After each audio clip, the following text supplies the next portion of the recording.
ಗಣಪತಿಯ ಹಬ್ಬದ ದಿನ ಅಂತ ಹೇಳಿದ್ರೆ ಈ ದಿವಸ ವಿಸರ್ಜನೆ ಮಾಡುವಂತಕ್ಕಂತಹವರು ಮಾಡಬಹುದು.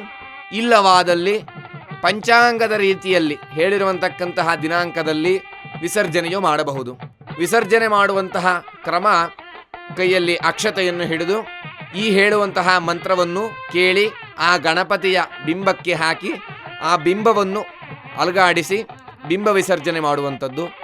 ಇದರ ಮುಂಚಿತವಾಗಿ ಗಣಪತಿಗೆ ಒಂದು ನೈವೇದ್ಯ ಮಂಗಳಾರತಿಯನ್ನು ಮಾಡಿ ಈ ರೀತಿಯಾಗಿ ಮಾಡಿ ಗಣಪತಿ ವಿಸರ್ಜನೆಯನ್ನು ಮಾಡುವಂಥದ್ದು. ಯಾಂತು ದೇವಗಣ ಸರ್ವೇ ಪೂಜಾಮಾದಾಯ ಮತ್ಕೃತ ಇಷ್ಟಕಾಮ್ಯಾರ್ಥ ಸಿದ್ಧ್ಯರ್ಥಂ ಪುನರಾಗಮನಾಯ ಚ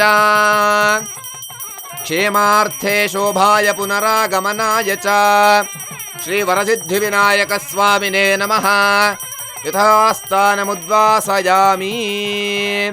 ಹರ ನಮಃ ಪಾರ್ವತೀ ಪತಯೇ ಹರ ಹರ ಮಹಾದೇವ.